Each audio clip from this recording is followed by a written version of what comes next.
하늘빛 향기 시청자 여러분, 그리고 선교지에서 하나님의 복음을 열심히 전하고 계시는 사랑하는 선교사님 여러분, 안녕하십니까? 표인봉입니다. 안녕하세요, 윤유선입니다. 예, 요즘 날씨가 정말 선선하다는 표현이 딱 맞는 것 같은데요. 이쯤이 되면 저는 노래 한 곡이 생각이 납니다. 무작정 당신이 좋아요. 이런 노래가 있는데 네. 이 노래 가사를 보면 무작정이라는 단어가 있습니다. 근데 우리가 기도를 할 때도 보면 작정 기도가 있고 무작정 기도가 있는데요. 예. 기도할 때도 이런 표현을 쓰지만 무작정 이 단어를 쓰는 때는 여행에 많이 대입을 시키는 것 같아요. 네네. 무작정 어디론가 떠나고 싶다. 한편으로는 작정해서 떠나고 싶다. 어떤 목표를 가지고 떠나고 싶다. 이런 여행이 있을 것 같은데요. 네. 어떤 여행에 더 로망이 있으세요? 글쎄요, 이번에 또 연휴도 있고 그래서 네. 아마 많은 분들이 여행에 대해 생각하셨을 것 같은데요. 네. 저는 정말 꿈 중에 하나가 네. 그 순례의 길을 한번 그 발자취를 따라가 보고 싶은 생각이 있는데요. 뭐 편안하고 볼 거 많은 그런 관광하는 여행도 좋겠지만 네. 신안의 그 문중경 전도사님의 길을 가셨던 그 증도의 순례길이나 아니면 네. 산티아고 순례길 정말 꼭 한번 가보고 싶다는 생각이 듭니다. 네. 오늘 모실 분은요. 예, 조금은 고생스럽고 고난스러운 길일지 모르겠는데요. 용서라는 목표를 가지고 여행을 떠나시는 영화 선교사 이성수 감독님을 모시고 얘기를 좀 나눠보려고 합니다. 네, 많은 분들이 반가워하실 것 같은데요. 먼저 소개 영상 보시고 모시겠습니다.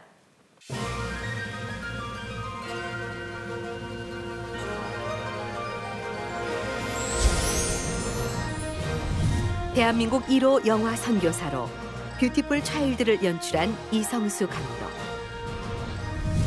한국과 일본 전역을 자전거로 여행하는 프로그램인 용서를 위한 여행을 기획 준비하고 있는 이야기와 하나님의 마음을 품고 은혜 가운데 기독 영화를 제작해온 이야기를 만나봅니다.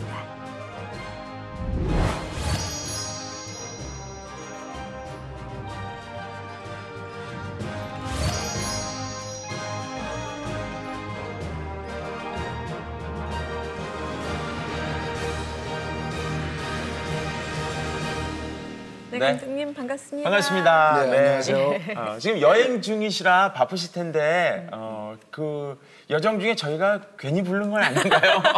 죄송스러워서. 예. 아이 그래도 뭐 CGN이 불러주시면 여행 중이라도 그걸 멈추고 와야 네. 되는 거 아니겠습니까? 네. 아유, 감사합니다. 지금 자전거 여행 중이라고 하는데요. 네. 그냥 아까 말씀드렸지만 무작정 가신 건 아니고 네. 특별한 목표가 있다고 들었는데 소개해 주세요. 예, 제가 이제 새로운 작품 그 용서를 위한 여행이라는 네.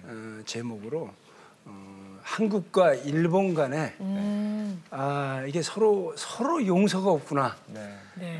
근데 정치적으로 외교적으로 이제 우리는 한국과 일본이 가까워질 수 없어요. 근데 교회는 그걸 가능케 할 수 있다. 네, 네. 또 좀 좁히면 우리 성도들이 그걸 할 수 있다. 그래서 네. 한국과 일본이 십자가로 하나 되게 해야 되겠다. 그래서 자전거로 네. 서울에서 도쿄까지가 2,000km예요. 네. 그래서 2,000km를 34일 동안 네. 하루에 80km, 100km씩 해서 달려가는 여행입니다. 굉장히 힘드시지 않을까 그런 생각이 드는데요. 예, 쉽지 않은 여행입니다. 이게 네. 제가 이제 전국적으로 한 달 동안 이제 모집을 했어요. 네. 그래서 각 한국의 한 100개 교회에 네. 이렇게 포스터도 보내고 또 제가 뭐 신문 매체들이나 방송 매체 통해서 또 알리기도 하고 네. 그래서 한 달 정도 공부를 해서 한 10여 명을 제가 선발했습니다. 아, 그러니까 이제 어느 정도는 이제 좀 탈 줄 아는 분들이 오는 거고 네, 네. 저희는 자전거 도로로 가는 게 아니라 국도를 갑니다. 일반 국도. 예. 예. 그러니까 뭐 매연도 있고 네. 뭐 이런데 좀 심한 길을 사실 뭐 조금 이따 말씀드리겠지만 왜 국도로 가는지는 이유를 네. 말씀드리겠지만 그래서 목표가 완주입니다. 네. 그러니까 이게 우리가 이제 뭐 단축 마라톤 20km 하든지 뭐 또 정규 마라톤 가도 다 연습하잖아요. 네. 네. 그래도 그 꼴이 나는 사람들이 많지 않아요. 맞습니다. 아마추어들은. 네. 네. 근데 여기는 프로들이 오는 건 아니고 아마추어들이 오잖아요. 그러니까 네. 이거는 테스트를 거쳐서 또 자전거도 또 뭐 어떤 자전거를 가졌나 이것도 굉장히 중요하고 네. 그래서 여러 가지를 다 보고 또 마지막에 보는 게 이제 심성을 봅니다. 그렇죠. 예, 같이 연합해야 돼요. 여행을 떠나면요, 친구들 다 3명 떠나면요, 싸우고 다 다른 차 타고 오는 경우 있습니다. 네. 한 달이나 되니까. 예, 근데 저희는 스텝까지 해서 이게 한 25명, 거의 30명 가까이 됩니다. 네, 네. 촬영진하고 다 해서. 네. 그러니까 한 30명이 한꺼번에 쫙 30달 동안 가는 거니까 네. 사실은 뭐 저희가 기독교 영화지만 제가 이렇게 얘기합니다. 이거는 블록버스터다. 그러네요. 왜냐하면 일반 영화들도 이렇게 30달 동안 이렇게 찍는 건 없어요. 그렇죠. 네, 그러니까 뭐 쉽지 않은 네. 거죠. 그렇군요. 저도 이제 얘기를 듣다가 깜빡 이렇게 다른 길로 간 게 뭐냐면 이게 지금 기록 영화로 남겨지는 여정이구나. 그걸 깜빡했어요. 네. 그런 거죠. 네. 예. 이거 이제 얘기에 취하다 보면 감독님도 타십니까? 이러면서 그러면 누가 영화는 누가 만듭니까? 이제 이렇게 되고. 그러니까요. 예. 그런데 사실은 네. 제가 이거를 올해 1월부터 기획을 했어요. 네. 기획을 하면서 사실은 아무것도 없는 상태에 시작을 했잖아요. 네. 그래서 제가 이거 자전거 타는 사람들이 과연 올까? 그래서 제가 뭘 했냐면 네. 작년 1년 동안 제가 혼자 자전거를 연습을 했어요. 그래서 무슨 생각을 했냐면 네. 어느 일본과의 용서와 화해를 위한 한 감독이 혼자서 자전거를 타고 가는 여행. 그럼 아무도 내가 안 불러도 되잖아요. 네, 그렇죠, 그렇죠. 네. 제가 혼자 다 할 수 있거든요. 네. 그리고 뭐 저를 따라오는 카메라맨만 한 명 있으면 되고 네. 이렇게 구상을 시작을 했어요. 네. 그러니까 이렇게 10명을 데리고 갈지 제가 몰랐고 네. 스텝 한 20명 데리고 갈지 제가 하나님이 이루어주셔서 가능한 거라는 거예요. 네. 이렇게 처음에 시작했기 때문에 네. 뭐 자전거 타기 좀 어렵지만 사실은 가능한 일에 도전하는 거죠. 저희가. 그런가요? 근데 그 11분이 용서를 위한 여행에 참가하는 그 참가자 사연도 다 다르실 것 그게요. 같아요. 예. 원래 그렇게 했던 건 아니고 네. 제가 이제 처음에 이제 구상할 때는 한국인 6명, 일본인 6명. 그래서 양쪽 국가에서 6명씩 와서 12명. 네. 그러면 이제 하나님의 법궤가 12 광야를 갈 때 네, 4개의 진이 뭐 유다 족속이 앞장에 서고 네. 뭐 베냐민 족속이 뒤에 가고 막 이러면서 가는 어떤 이런 걸 구상을 해서 12명이 3명씩 한 조를 이뤄서 4개 조로 해서 가야 되겠다. 네. 그 일본이 2조, 한국이 2조라면 얼마나 좋겠나 했는데 네. 일본에도 제가 많이 홍보하고 했는데 일본 분들이 아직까지는 안 오셨어요. 그래서 제가 12명을 한국 사람을 뽑으려다가 네. 제가 기도하면서 하나님 최소한 2-3분은 일본인들이 언젠가는 합류할 수 있게 해주십시오라고 그 자리를 비워두고 네. 제가 10명만 선발했어요. 네. 그러니까 주님이 채워주실 것을 믿고 네. 우리 이제 참가자 중에 제일 나이 많은 분이 이제 69세가 있고요. 아유, 고령도 참가하셨군요. 예. 와. 사이드로 또 참가하시는 특별 게스트들 중에 71세 된 김인주 목사님도 있으니까. 예. 그리고 제일 어린이로는 10살짜리 어린이도 있습니다. 10살짜리 어린이가 34일을 자전거를 타시. 예, 저희가 이제 같이 해서 라이딩을 해봤더니 네. 선두 그룹이에요. 진짜요? 남자아이가요? 남자아이인데 목사님 아들인데 예. 어느 목사님 아들인데 그 BMX라고 그 네. 묘기 자전거라고 할 수 있어요. 알아요. 예, 예. 그거 타고 가다 뭐 이렇게 되면서 네. 돌기도 하고, 날고, 예, 예. 초등학교 대회에서 올해 5학년인데 2등 했고 최근에도 이거 이제 자전거 가는 거 이제 또 준비하다가 네. 그냥 준비 없이 출전했는데도 또 2등 했어요. 네. 근데 이제 장거리니까 이거는 안 될 거라고 생각했는데 저희가 한 20-30km 한번 달려봤더니 계속 선두그룹에서 달리는 거예요. 그래서 그런데 놀라운 것은 또 69세 된 또 은퇴한 신학 교수님이십니다. 네. 평생에 단 한 번 네. 마지막으로 이 여행에 참가하게 해야 되겠으니까 나를 꼭 뽑아 주십시오. 이렇게 이제 면접할 네. 때 그래서 네. 제가 뽑았는데 네. 같이 라이딩을 해보니까 중간 그룹에서 계속 계시는 거예요. 그래요? 네, 그래서 제가 이제 사람들이 자랑합니다. 갈렙은 8세 오세였지만 네. 69세 된 갈렙과 같은 목사님과 네. 다윗은 뭐 17살 때 전쟁에 나갔지만 10살 된 다윗과 같은 우리 시온이도 있다. 이야. 제가 이렇게 자랑하고 있습니다. 진짜. 그 말씀만 들어도 너무 기대되지 네, 않아요? 네. 이 영화가? 예. 이 참가자들이 모인 네. 게요. 제가 그냥 이렇게 생각했어요.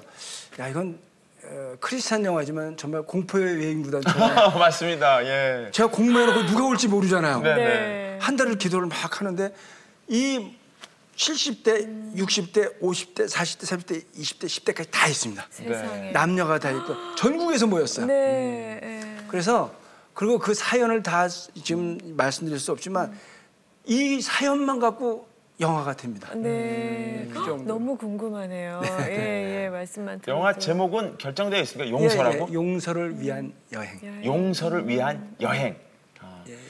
영어 제목으로는 이제 용서를 하러 가는 여행이에요. 네네. 제 마음속에 뭐가 걸림이 있으니까 네네.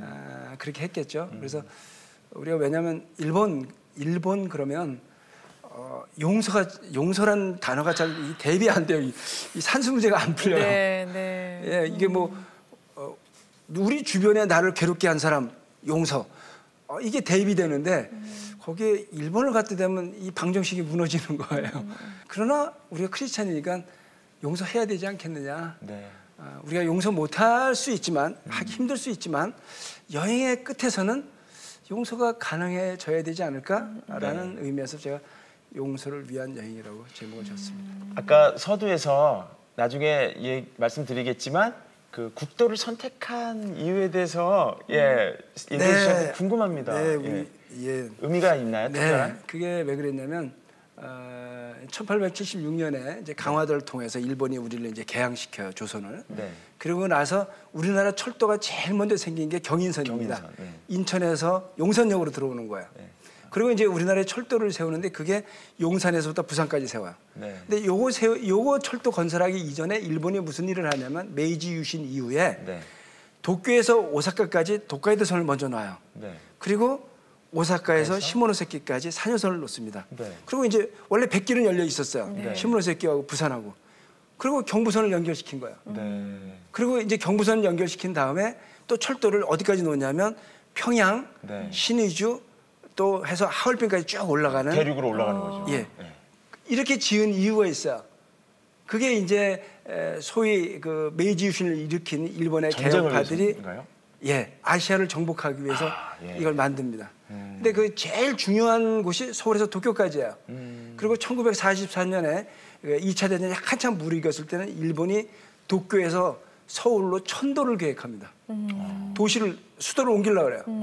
왜냐하면 이미 만주까지 다 먹고 그다음에 중국으로 1937년에 중일 전쟁을 해서 중국을 다 들어가잖아요. 근데 이것이 벌써 1800년대 후반에 다 계획이 돼 있습니다.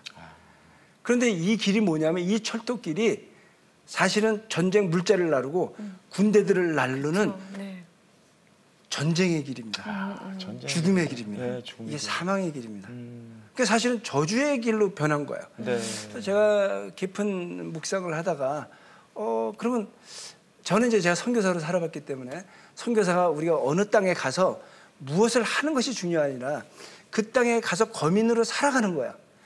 아브라함이 갈대아 우르에 있다가 가나안으로 왔을 때 가나안이 축복의 땅으로 변하는 거야. 이 전쟁과 죽음의 길을 다시 한번 회복과 또 생명과 생명의 길로 한번 바꿔보자. 그래서 이 길을 국도를 따라서 사실은 철도길을 따라서 가는데 철도길 옆으로 갈 수 없으니까 국도를 계속 가는 겁니다.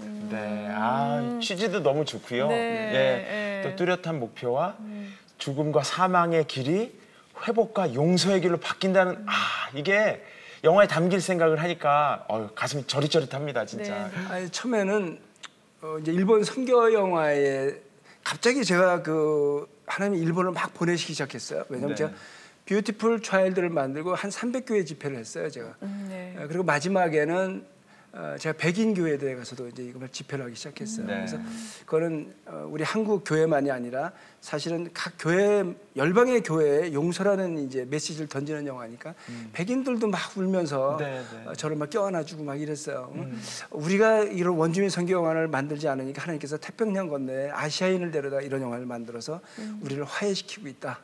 그래서 이제 제가 그걸 너무 한 2년 가까이 집회를 했어요. 그래서 너무 힘들어서 한국에 들어왔는데 안식년 중에 하나님이 저를 갑자기 일본 교회에서들이 초청이 왔어요. 뭐 유튜브에서 예고편을 봤는데 우리 교회 와서 그 영화를 좀 상영 집회를 해주십시오. 그래서 제가 처음에 도쿄에 가게 되고 뭐 요코하마도 가게 되고 그다음엔 뭐 원전 사고 난 후쿠시마도 가게 되고 거기 가서 막 눈물을 계속 흘리게 하시는 거예요. 그리고 이제 마지막에 또 오사카와 뭐 고베, 교토 뭐 이렇게 지역들 쭉 집회를 하면서 제가 이상한 예감이 들잖아요. 왜 여길 자꾸 보내시나? 예, 제가 사실은 원주민도 몰랐죠, 뭐. 네. 근데 제가 이제 미국 집회를 하다 보니까 얘기를 계속 듣다 보니까 선교사님들이 우리 이 죽어가는 원주민 위해서 성경 영화 하나 만들어 주십시오. 그래서 제가 이제 만들게 되는데 네. 또 일본에 갔더니 계속해서 그분들이 우리 일본이 이렇게 너무 어렵고 이게 무슨 뭐 0.3%, 4% 복음반이 이런데 이들이 너무 어둠 속에 갇혀 있는데 하나님이 여길 깨울 민족으로 우리 민족을 보내서 네. 일본 선교사가 1,500명, 1,800명이에요. 네. 일본 선교도 40년 됐어요. 네. 근데 이 선교에 영화 하나 만들어 줘야 되지 않겠습니까? 하고 저한테 계속 요청이 들어오는 거예요. 그래서 제가 하나님께 기도했어요. 하나님, 저는 아닙니다. 저 뷰티풀 차일드 만들면서 제가 3년 걸렸어요, 제작 기간. 거기를 정말 그 광활한 지역을 다니면서 제가 저는 이제 곧 60도 되고 저는 제 힘으로 할 수 없습니다. 좀 근데 하나님이 보내셨어요. 네. 보내시고 좀 눈물을 쏟게 하시고 제가 정말 뭐 우리 기독교 용어는 아니지만 숙명처럼 제가 이제 네. 이건 사명이죠. 주님이 나를 찍으셔서 부르시나 보다. 그러고서 이제 생각했는데 문제는 뭐냐면 일본 선교는 굉장히 정적인 선교예요. 네. 왜냐하면 아주 안정된 나라잖아요. 그리고 뭐 일본에서 얘기하지 못하는 세 가지가 있습니다. 하나는 천황에 대한 이야기, 종교에 대한 이야기, 네네. 정치에 대한 이야기. 이거 하면 안 돼요. 일본. 이렇게 정적인 선교인데 그럼 어떻게 동적으로 좀 접근할까? 그래서 제가 한 달을 뭐 기도하다 갑자기 하나님이 아이디어를 주신 거야. 그래, 자전거. 야, 자전거 갖고 한번 해보자. 동적이죠. 그럼 자전거. 가잖아요. 사실은 네. 처음에는 걸어서 한번 가볼까 이런 생각도 해보고 네, 네. 일본을. 근데 자전거라도 좀 20km, 30km가 나오니까 네.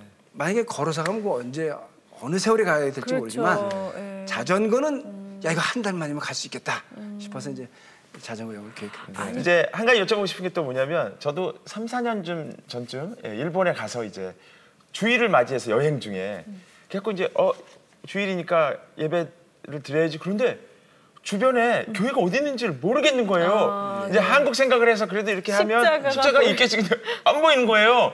그래갖고 이제 인터넷에 들어가서 이제 그 포털에서 이렇게 했는데도 쉽지가 않더라고요.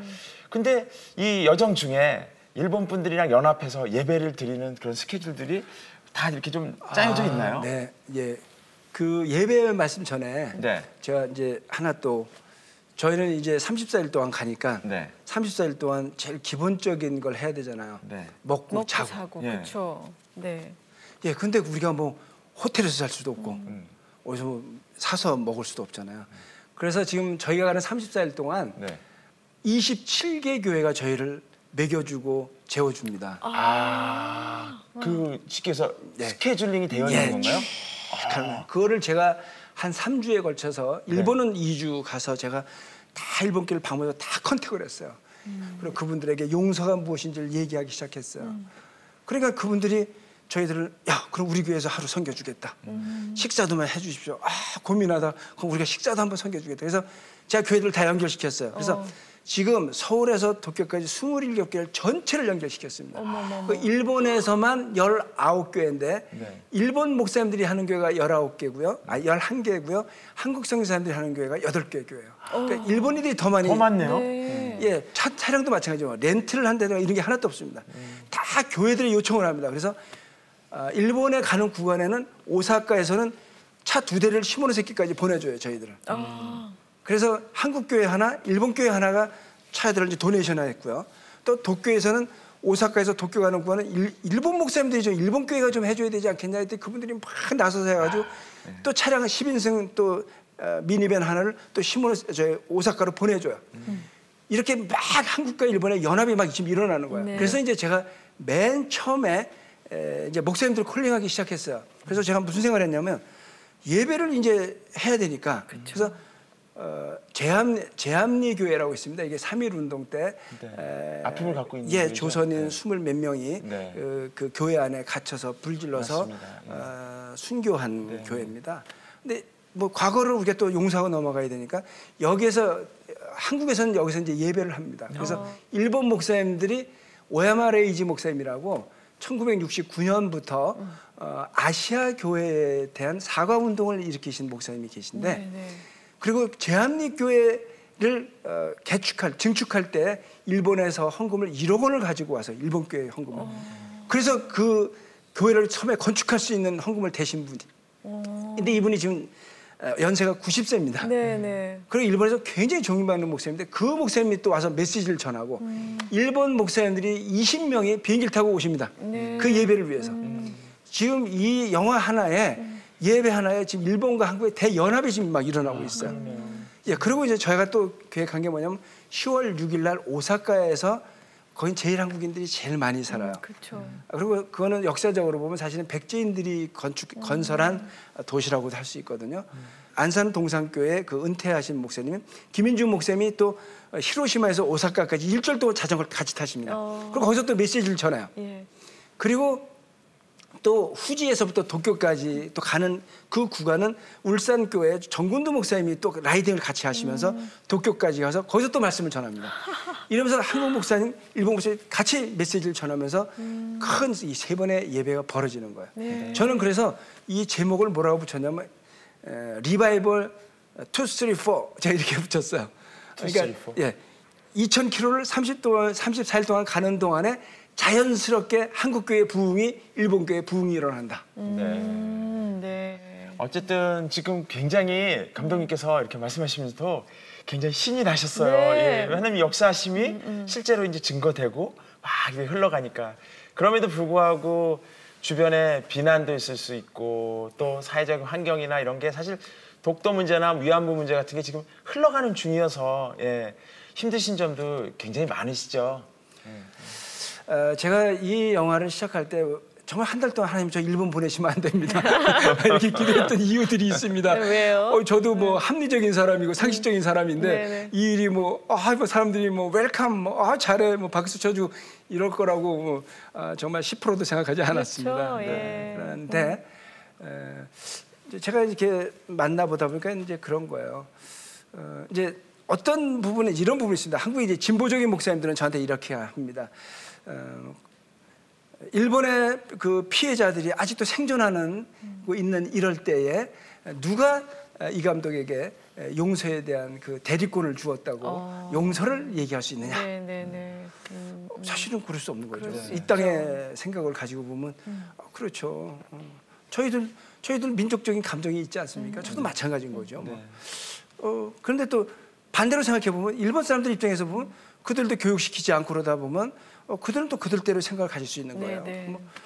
그러면 이제 이거는 영원히 풀리지 않는 숙제가 되는 거예요. 근데 또 제가 이제 일본 목사님들을 만나면 일본 목사님들은 또 많이 또 그 보수적인 목사님들은 용서 이 단어만 딱 들으면 막 알러지 반응을 막 보여요. 그러면서 저한테 아니 한국이 무슨 자격으로 우리 일본을 용서한다 그러냐? 우리가 다 하나님 안에 다 죄인인데 그럼 또 그분들 입장이니까 저는 또 중간에서 귀를 안 들을 수는 없지 않겠습니까? 그러니까 저 늘 주님이 하나님과 우리 죄인 사이에서 브릿지가 되셨잖아요. 피스메이커가 되셨으니까 저도 이제 중간에 설 수밖에 없죠. 이제 그런 과정, 그럼 제가 주님께 기도할 때마다 분명한 것은 뭐냐면 네가 하는 일이 옳다라는 거예요. 어쨌든 이렇게 양쪽 다 반대하는 사람이 굉장히 많아요. 그럼 저는 제가 가는 길은 점점 좁아지잖아요. 그럼 우리가 선택을 할 때 넓은 길을 선택하냐 좁은 길을 선택하냐면 좁은 길을 선택하면 무조건 이건 되게 맞습니다. 대부분.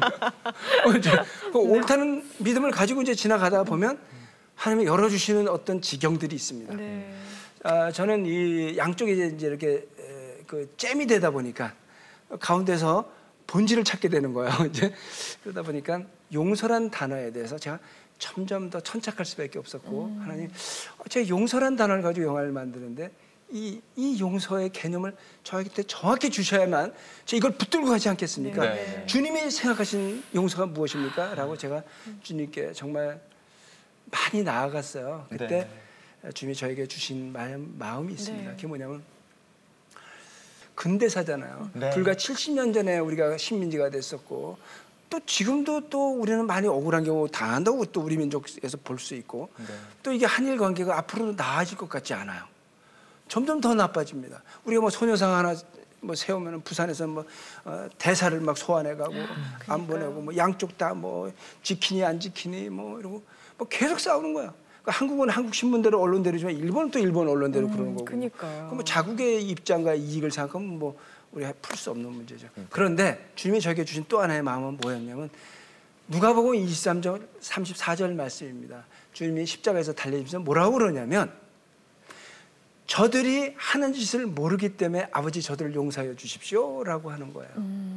근데 이거는 주님이 뭐라고 얘기냐면 저들이 가해자로서 나에게 창을 찌르고 나한테 못을 박았기 때문에 피해자인 내가 아버지의 은혜에 힘입어서 저들을 용서합니다라고 말하는 게 아니라 저들이 모르기 때문에 무지하기 때문에 제가 용서하여 주십시오라고 하는 거예요. 그래서 어쩌면 용서는 가해자 피해자 얘기가 아니라 아는 자와 모르는 자 사이에 일어나는 걸 수 있는 거예요. 네. 그럼 이게 뭐냐면 그럼 아는 자가 뭐냐는 거예요. 이게 뭐냐면 우리 영생을 가진 자가 아는 자들이에요. 그래서 참 아버지와 그를 보내신 자 예수 그리스도를 아는 것 이게 영생이잖아요. 우리 아는 자들이에요. 그건 뭐냐면 주님은 영생을 가지신 분이었는데 그들이 하는 짓도 모르고 그들은 사망, 영원한 불못 속으로 가는 사람들이 너무 긍휼한 거예요. 주님이 왜 오셨어요? 주님이 우리에게 생명을 던지기 위해서 오셨잖아요. 그러니까 주님이 그래서 용서할 수 있었던 거야. 그런데 제가 어느 날 하나님이 그 마음을 주시고 나서 일본을 생각하면서 그들이 우리에게 가한 짓들이 무엇인지도 모르고 계속 이 땅의 것만 생각하고 그들은 어디로 가냐면 사망으로 가는 거야. 그럼 우리가 복음을 안 자로서 생명을 안 자로서 말씀을 실현하는 자들로서 내 역할을 생각했을 때 갑자기 눈물이 흐르기 시작했어요. 주님, 그들이 무엇을 하는지를 모르니까 그럼 이 용서는 누구한테 대입돼야 되냐면 우리 한국 사람들한테 또는 중국 사람들한테 일본 사람들에게 모든 열방 가운데 하나님을 모르는 자들에게 대입되고 그것에 우리가 예스, 주님, 제가 이것을 주님의 용서로 받아들이겠습니다 라고 할 때 이 용서가 완벽해지는 거예요. 그래서 제가 이거를 전하려고 이 개념을 바꾸는 사실 쉽지 않은 작업에 자전거 여행 여기 실어서 용서에 대한 이해를 주려고 이 영화를 만들게 되는 것입니다. 아멘. 땅의 이야기가 아닌 하늘의 이야기를 하고 싶었습니다.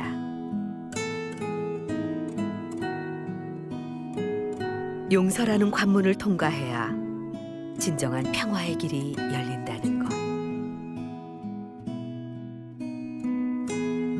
이 여정 끝에 각자가 하나님의 이야기를 꼭 만날 수 있기를 소원합니다.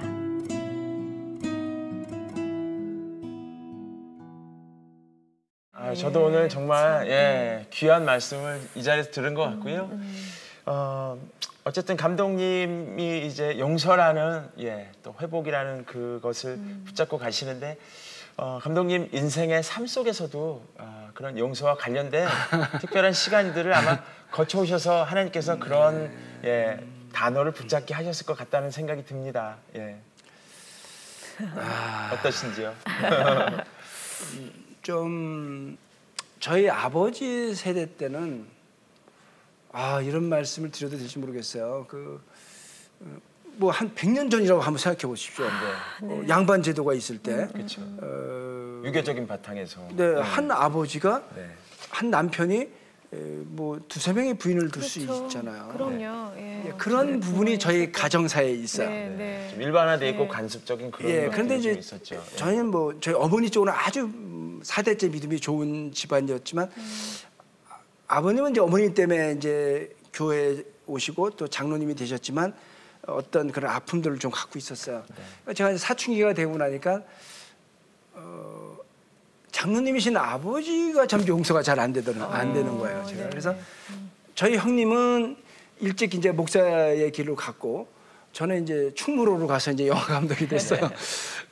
사실 극장과 예배당은 아주 흡사합니다. 조용해요. 그리고 목사님의 말씀이 들려오고 배우의 음성이 들려와요. 다 이 사일런트 침묵 속에 있습니다. 나머지 분들은. 근데 저는 교회보다 그래서 영화관이 너무 좋았어요. 왜냐면 아무도 나를 거스리지 않기 때문에. 그래서 저는 교회를 떠났어요. 그래서 저희 아버님이 제가 40살 때 소천하셨는데 육신의 아버님이 살아계실 동안에 제가 성령을 만날 수 없었어요. 너무 아이러니하게도 아버님이 소천하시고 2달 뒤에 제가 성령 체험을 했어요. 그런데 그렇게 용서가 안 되던 아버지가 주님이 오시니까 제가 1시간을 울면서 아버지를 용서했어요. 네, 그리고 다 용서가 되더라고요. 근데 제가 그래서 그런 걸 한번 넘어가면서 그 묶임에 있던 것들을 제가 자유케 됐어요. 그리고 제가 뷰티풀 차이드를 만들 때에도 용서의 문제를 제가 좀 넘어섰죠. 그리고 또 이번에 일본을 보니까 사실은 우리가 일본을 그들 대상이 있어서 용서하고 안 한 걸 떠나서 우리가 우리를 위해서 용서해야 되는 거거든요. 이게 상대가 그러니까 용서라는 거는 누구 때문에 용서하는 것이 아니라 무엇임에도 불구하고 용서하는 게 진정한 용서란 말이죠. 그렇죠. 근데 그래서 제가 이제 저의 어떤 개인사와 더불어서 용서란 주제에 계속해서 천착할 수밖에 없는 게 아니었나 지나니까 그렇게 생각이 드네요. 네. 감독님, 전 인생을 통해서 이제 하나님께서 동행하시면서 그 통로로 쓰고 계신 게 너무나 확실한데요. 어떻습니까? 그동안 참 충무로와 이렇게 이제 영화 선교사로 정말 다른 삶으로 이끌어 가시는 것 같은데 훈련도 많이 시키신 것 같고 앞으로 어떤 생각들 갖고 있으신지 궁금하네요. 네. 네, 그 뭐라 그럴까 참 하나님이 우리에게 은사를 주신 게 하나 있는데 망각이라는 거잖아요. 망각이 없으면 주님도 우리의 과거의 것을 다 잊어버리겠다 이렇게 말씀하시는데 우리도 또 보면 그런 것 같아요. 군대를 갔다 온 것도 알고 보면 다 추억이 되잖아요. 그때는 죽을 것 같은데 이격 훈련받아서 막 죽을 것 같은데 늘 추억이 되잖아요. 우리는 아무리 아픈 인생을 있었어도 나중에는 우리는 아름다움으로 바꿀 수 있는 능력들을 다 갖고 있잖아요. 저는 뭐 어쨌든 어떤 아픔을 갖고 있었어요. 그리고 충무로에서 그 아픔을 배설하기 위해서 저는 저의 주제는 늘 사랑이었어요. 제가 만드는 영화는 늘 사랑에 목말랐어요. 갈급했고. 그런데 그 사랑이 늘 반쪽짜리 사랑이고 우리를 적실 수 없는 사랑이잖아요. 내가 영원하신 하나님을 만났어요. 완전한 사랑을 만났어요. 그러니까 제가 사실 저는 하나님을 딱 만나고 나서부터 아무것도 할 영화가 없어졌어요. 내가 추구해야 될 가치가 없어져 버린 거예요. 왜냐하면 나는 본질을 만났어요. 실존을 만난 거예요.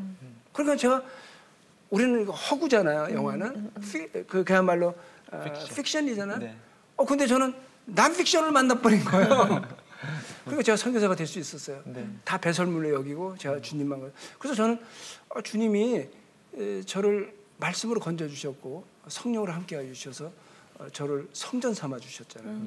내가 거룩하니 너도 거룩하라 그러니까 그 삶을 갈 수밖에 없었어요. 그렇게 한 10년을 지나다 보니까 하나님이 다시 내가 과거에 너의 것을 너의 재능과 이런 것을 내가 준 거니까 네가 다시 나한테 드려야 되지 않겠니?라는 마음을 주신 거예요. 그래서 제가 그래요. 왜냐하면 제가 그때까지 내 거라고 생각한 거예요. 모든 게. 근데 내 것이 하나도 없는 걸 제가 알게 됐어요. 그래서 주님이 저를 부르신다면 제가 어딜 못 가겠습니까? 그리고 제가 크리스찬 영화를 만드는 게 너무 어려운 걸 제가 알고 있었어요. 근데 제가 딱 그때 결심한 게 주님 헌금으로 다 하겠습니다. 그리고 왜냐하면 이게 선교지라면 그렇잖아요. 선교지에 우리가 만약에 10원을 투자했으면 10원을 다시 가져올 이유가 없잖아요. 선교지는 10원을 다 드리고 없애야 돼요.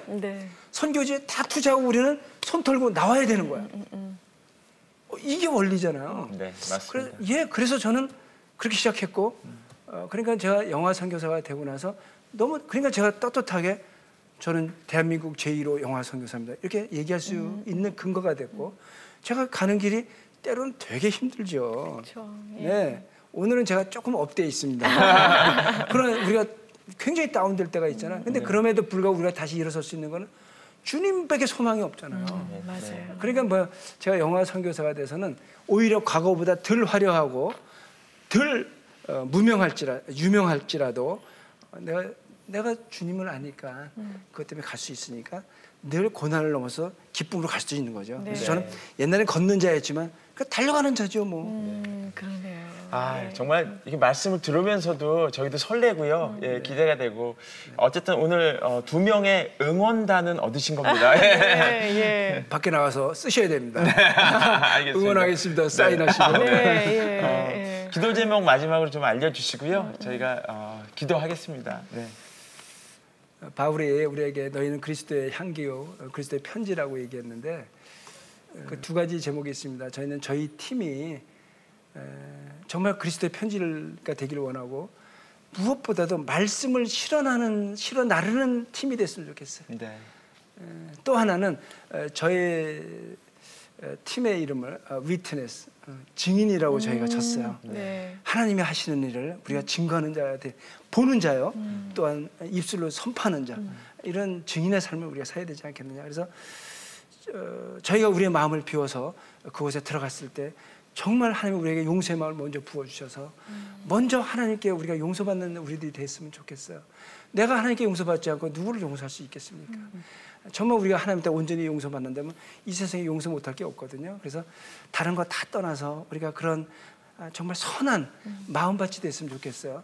그래서 참가하는 사람들 또 제가 2자리, 3자리를 비워놨어요 지금. 네. 12명을 채우지 않고 제가 비워놓은 건 일본 목사님들이 언제든지 합류하라고. 그리고 지금 아직도 계속 일본에는 포스터와 각종 매체에 아직도 참가할 시간이 남아있다고 지금 네. 계속 보내고 있어요. 그래서 그분들이 와서 함께 이 용서라는 아름다운 이 단어를 주님이 주신 가장 아름다운 단어를 완성시키자. 네. 이것이 저의 제일이자 처음이자 마지막인 기도 제목입니다.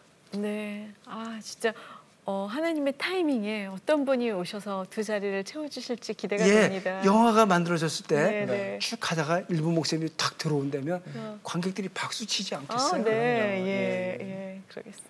아유, 오늘 너무 좋은 말씀, 좋은 계획 들었고요. 예, 한 번 더 이제 영화가 완성되고 예, 이제 시사를 하면서 한 번 더 감독님 뵙고 싶다는 마음이 막 간절합니다. 네. 예, 그때는 제가 주님이 주신 열매들을 가지고 주렁주렁 열매들을 네. 가지고 네. 제가 여러분과 하나님께 함께 나누는 시간을 갖도록 기도하겠습니다. 네, 아멘, 아멘. 예, 네. 감사합니다. 예, 오늘 말씀 너무 감사합니다. 고맙습니다. 네, 고맙습니다.